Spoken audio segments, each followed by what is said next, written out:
Welcome back to another episode of the Education Exchange. I'm Sara Clawson, Public Relations and Marketing Specialist for the Tolleson Union High School District. Today, Superintendent Jeremy Calles is here to discuss privatization of education. Let's get down to it. Why is there a movement to privatize education? Well, it all comes down to two things: money and power. Those that have it want to keep it, and they don't just want to keep it for themselves, but they want to ensure that their legacy lives on, that their children also have the access to money and power.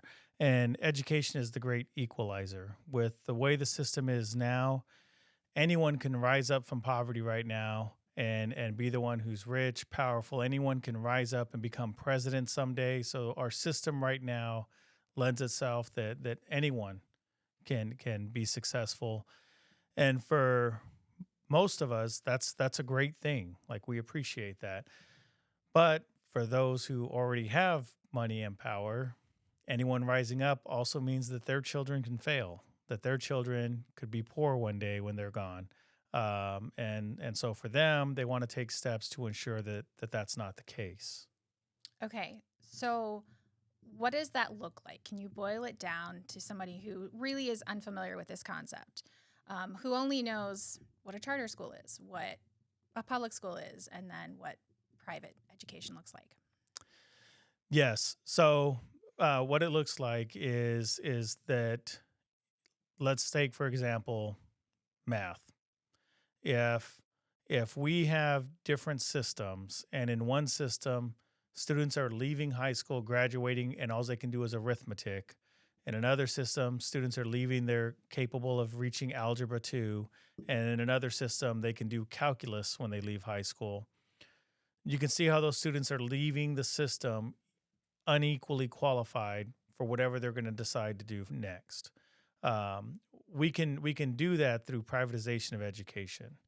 They'll be able to offer different types of systems where, based on the family's monetary abilities outside of what's being funded to them, they'll be able to afford higher systems. So right now, those that are pushing the movement towards private education have everyone under the delusion that all of our kids are going to Brophy, right? Yeah. So we're like, well, why wouldn't I hear Brophy's a great school.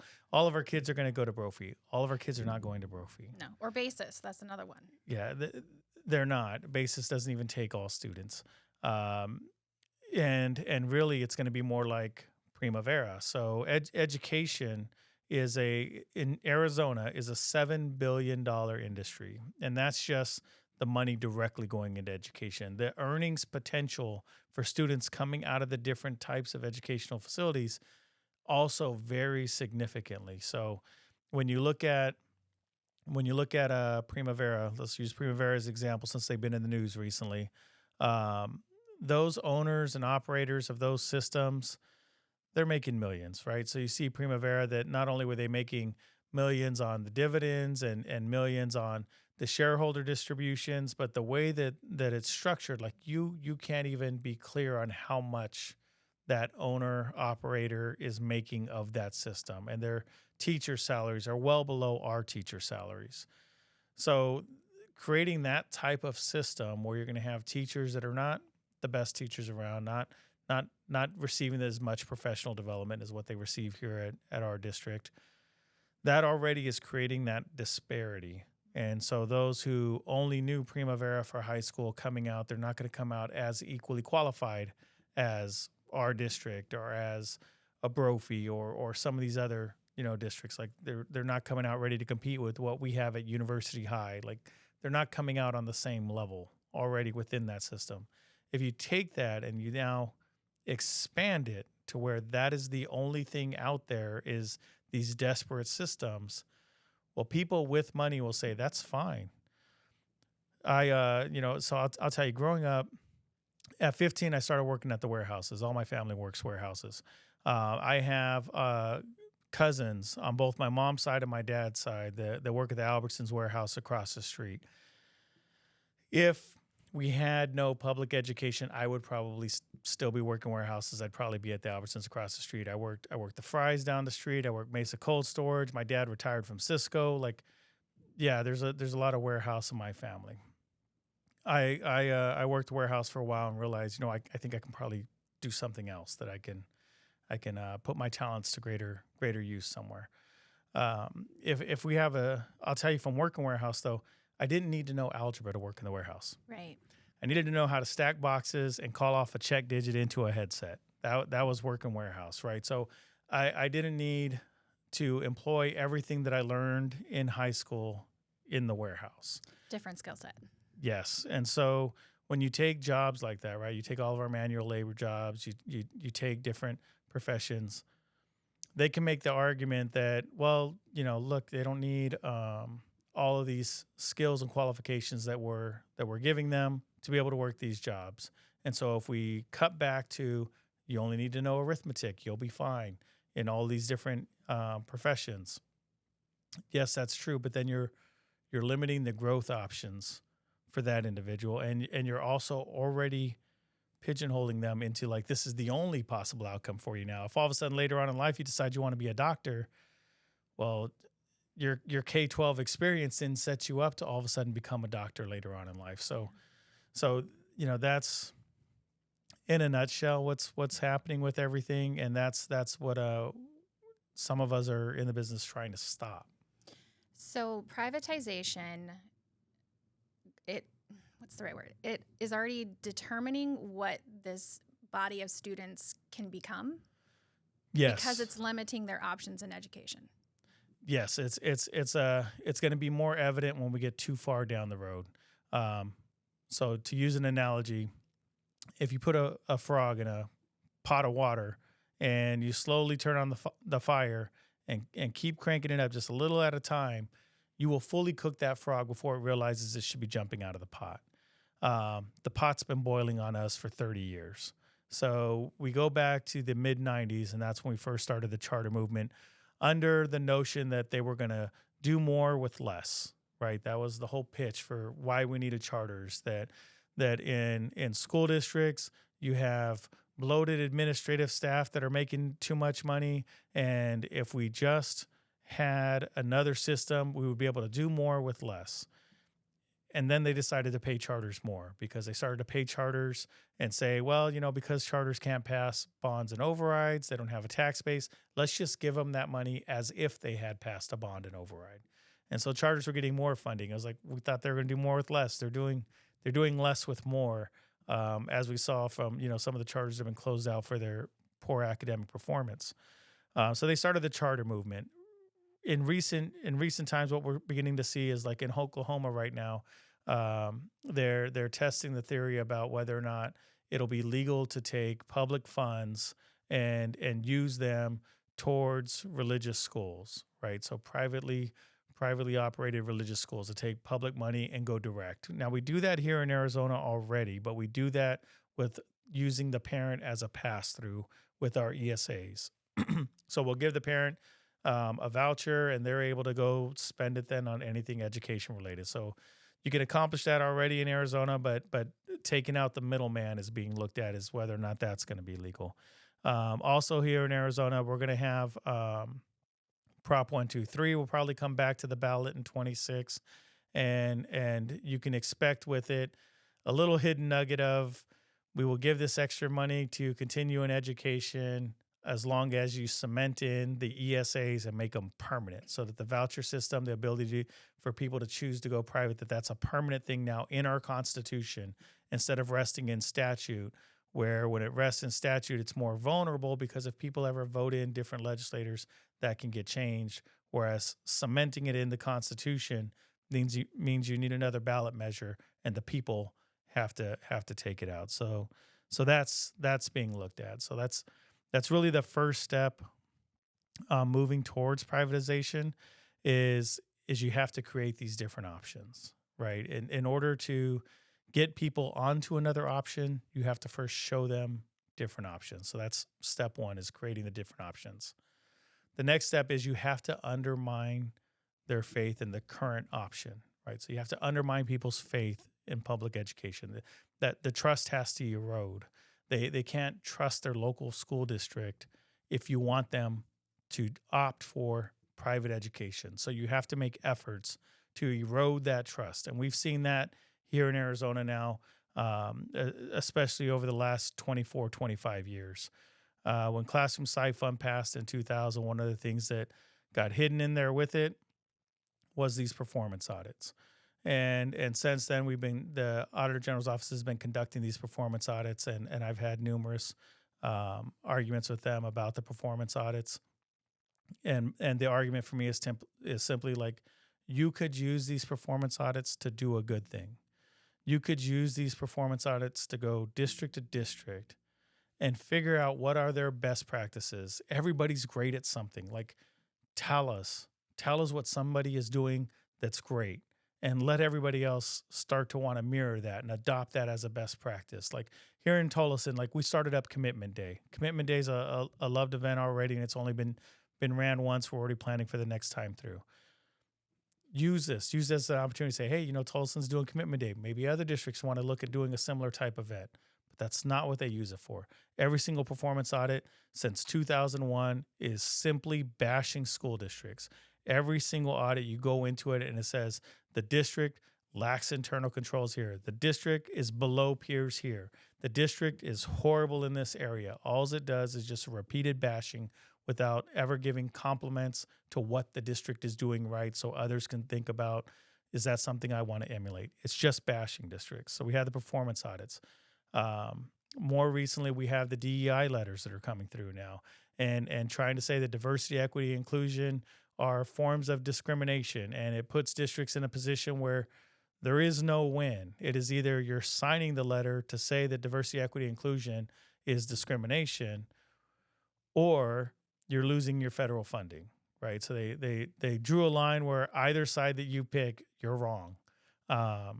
So they're doing that again to erode public confidence in public education. You're going to see superintendents' pay rise back up again, right? The public records requests are already flying around. You're going to see superintendents' pay rise back up, and that's something that cycles. Every like 5 to 10 years, we'll get more articles on superintendents' pay. Again, to just keep planting that seed with people of, when you think of your school district, think of bloated administration. But you didn't see a ton of traction on the Primavera thing. I think we had one news team cover it. We've had other things come up on the charter side before, where we've pointed out charter owners who are making tens of millions of dollars by operating charters. You won't see them take that and run with it, but you will see them take a superintendent who's making, $300,000, $400,000 and say, oh, that's a story that we need to cover. That's a rabbit hole we want to go down. So you're not seeing that balance. So you have the undermining of the public education system, which we'll talk about in more depth in a subsequent podcast. And then the final step. So if you've created other choices, if you undermine people's faith in their current choice, the next thing is to provide them the incentive and the means to make that other choice. And you can do that now through ESAs, right? So with ESAs, ESA is Education Student. Yes, Empowerment Scholarship Thank accounts. You. Empowerment Scholarship. Okay. Yes, and thank you for pointing that out. I get so used to using acronyms, sometimes I just throw them out there under the assumption that everyone knows them. Empowerment Scholarship accounts, it's how we do our voucher program, where people can essentially cash their kids out of the system and receive a check to go figure out what they want to do for their child's education. So they are being paid to choose a different option from public education. Yes. Who funds that? The state, so that comes out of the state general fund, but essentially we all fund it. We fund it through our taxes. But when they are doing that, there's been a lot of fraud within ESAs, and there's been a lot of activity where a normal person would say, I don't think that's really education related, but they greenlight it and they say that's not fraud, and you can move forward. And so when you think of a system like that, when we move to a system where essentially you're going to get paid once a year for having a school-age child, but we're not going to provide public education anymore, you just figure it out. When we get into that type of situation, and when there are, even more lax controls over watching how you spend the money, you have to think about the decisions that parents are going to be faced with.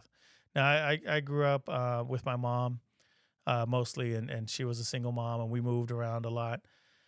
Didn't have a lot of food in the house. If she was choosing between giving me a warm meal and giving me a solid education, that's a difficult choice. Yeah.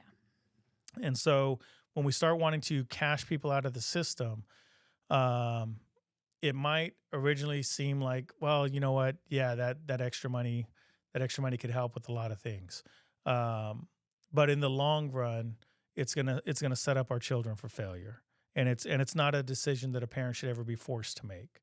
Um, we saw a movement, a swift movement. So there's a race amongst several states across the nation to be the first to go fully privatized, and we saw our state try to make a swift movement. When you look at what was happening in Isaac, they weren't paying the staff. Let's take a pause there and just really quick, when you're talking about Isaac, what are you talking about? So Isaac Elementary School District went into receivership, and they financially were overspent on their budget, and the state, along with the county treasurer, decided to cut a hard line and just say, we're not going to release payroll for you, right? So nobody's going to get paid. Now, you'd like to think, well, everyone's there for the children. They're gonna hold strong, and they did. They did for a few days. Hold strong, and they kept having votes about, hey, are we showing back up to work tomorrow or not? And they held in there. If we had not intervened, so Tolleson intervened by working out a lease back arrangement with Isaac for $25 million to get them out of the hole, so they could pay their staff. If we had not intervened, nobody else would have. How long would everyone have kept working if there's no paycheck and there's no promise of a paycheck? And if everybody stops working, how long does the school district exist? Isaac could have been a completely failed district, and all of those students could have been told, look, you can either open enroll to a neighboring district, to a charter school, or we will give you an ESA voucher. Either way, Isaac doesn't exist anymore. Find another educational choice. The moment that we get one school district to dissolve like that, that opens the door for all school districts to be dissolved. Those who might be struggling. Well, they can make us all struggle because we have a couple systems in place, like the aggregate expenditure limit, where by simply not getting a 2/3 vote, we could have 1.7 billion yanked out the system overnight at the end of a school year. So the systems to put us all into financial difficulties, they're already in place. We have that through the aggregate expenditure limit. We have that through the Prop 123 triggers.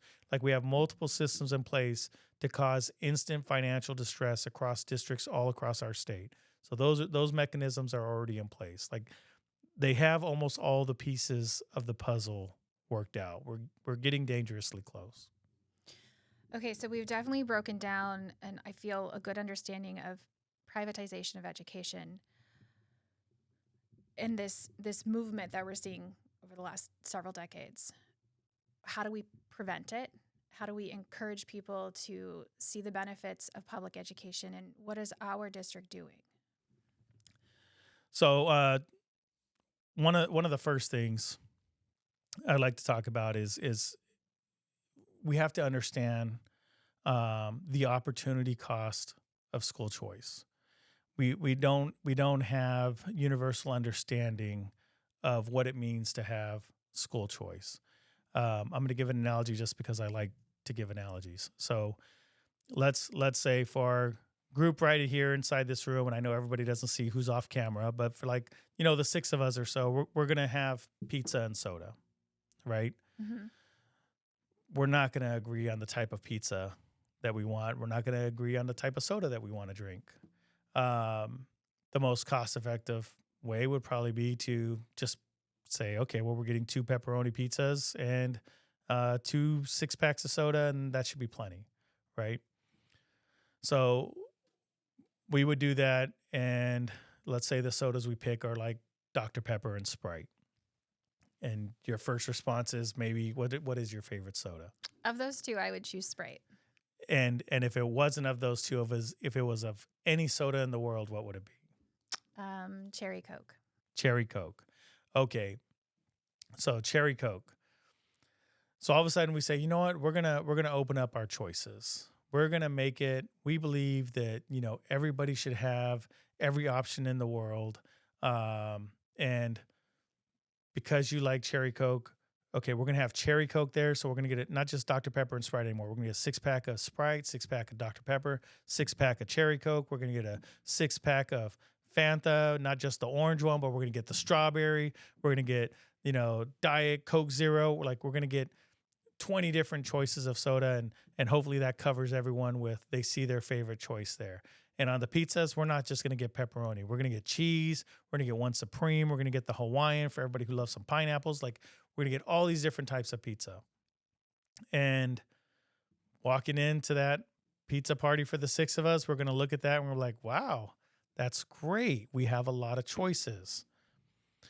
And then I'm going to say, oh, by the way, I didn't say this up front, but we're splitting the total costs on this buffet here. Each of you for your pizza and soda, you now owe $75 because we got that many pizzas and we got that many types of sodas. When you don't think you're paying for the choice, it seems like a great thing. If you realize that all of these choices, we're paying for them, it doesn't seem as great anymore. And when you see us throw that leftover pizza in the trash after we're done, it feels even worse. Now, a smart person would tell you, hey, if that was the scenario, why didn't you just survey people up front? Ask them what kind of soda that they would like, what's their favorite, what can they live with, and come up with a cost-effective way of pleasing most of the people. Even if everybody didn't get their first pick, you said you could drink Sprite. If nobody else likes cherry Coke, but we do have a couple other people that like Sprite, maybe Sprite's one of our choices of the sodas that we're going to pick up, right? Because you could live with Sprite. You'd like it to be cherry Coke. You could live with Sprite. It's not the perfect choice. And then we order pizza based on like toppings that people want, toppings that people feel like, hey, I would still enjoy that. I mean, if Killian wants anchovies and we're like, yeah, nobody else likes anchovies, Killian. Okay, but I can take these other toppings. Okay, so then we get a pizza that we can all still enjoy. That would be the smart way to provide choices. You do it in an upfront manner where you are actually talking with your constituents on the types of choices that they want to see. You're trying to make sure that they're available, but then that you're providing it in a cost-effective manner. And that would be the smart thing to do. We don't do the smart thing when we're providing school choice. We are the wild, wild west of school choice. And we don't care about our inefficiencies. We don't care about how many schools are being closed because they're not full, right? Those are pizzas going in the trash. Like we're not thoughtful about how we're providing the choice. We don't have someone who is providing the master plan at the top, right? We don't have that kind of leadership, and we haven't. For these 30 years that we have been working on this initiative, we have not seen anyone come in and provide that leadership to say, hey, let's do this in a way that makes sense, that's smart. People want choices, that's great.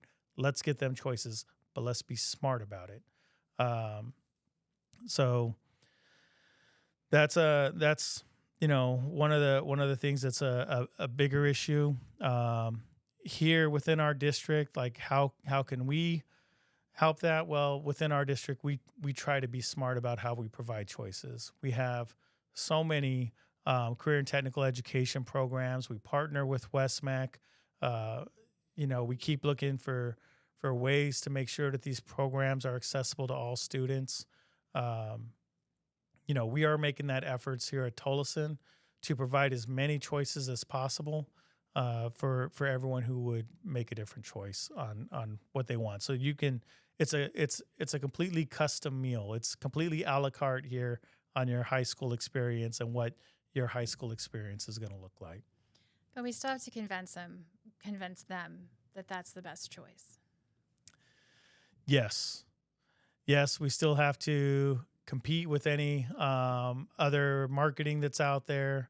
It's easy to target a subpopulation, and let's say we're going to call ourselves a performing arts high school, and someone could look at that and be like, oh well, performing arts is the number one thing I care about. I'm going to go do performing arts. But you get over there, and there's no football field, right? There's no Friday night lights. And even if you weren't going to play football, you may have enjoyed going to Friday night lights and cheering on your high school team. Um, you're not going to have a big grand performing arts center because the student population there isn't large enough to justify building that big of a building. So you're going to perform on a smaller stage. And so even the thing that you went there thinking you were getting is not going to be as good as it could have been in a bigger school that has numbers to be able to make that work. There's a balance that needs to be done, and our people in our community, like they look at our schools, and our schools are clearly the number one choice. Out of our 14,000 students, we have 85 right now that are taking the ESAs, so we're not losing a large portion of our population to ESAs. We bring in more students from outside our boundary than students who leave our boundary. So, overall, our students know they are staying here at our schools. We have some that leave, but we also have a lot from the outside who come in. So, I think in Tolleson we're doing a great job of navigating the current environment. But my concerns are about the state as a whole. Money, power, and pizza. Yes. The thing that I'd like to leave with all of our listeners who stayed for the duration of hearing this podcast is they can't expect everyone else to work out the problem. This is not a politician's problem. This is not a school district superintendent problem. Like the path that we're going down, this is an everybody problem. Like they need to get active. They need to start contacting their politicians and telling them like, hey, we support public education. We want public education to stay strong. They need to vote. They're especially going to need to vote in November of 26. That's going to be a very important election for determining the direction that this state is going in. So sitting on the sidelines is just not going to cut it anymore. People need to get active. They need to get themselves informed. They need to get involved. And if we're going to keep a system like the one we have where, a poor kid who moves around a lot and family had to sometimes double bunk with other family members becomes superintendent of a school district, like if we're going to keep that type of a system, we're going to have to fight for it the way people fought for it to put it in place in the first place. Because public education, when it became, common schools and all across the United States, like it wasn't a 100% of the vote. People did not want it back then. There are people that do not want it now.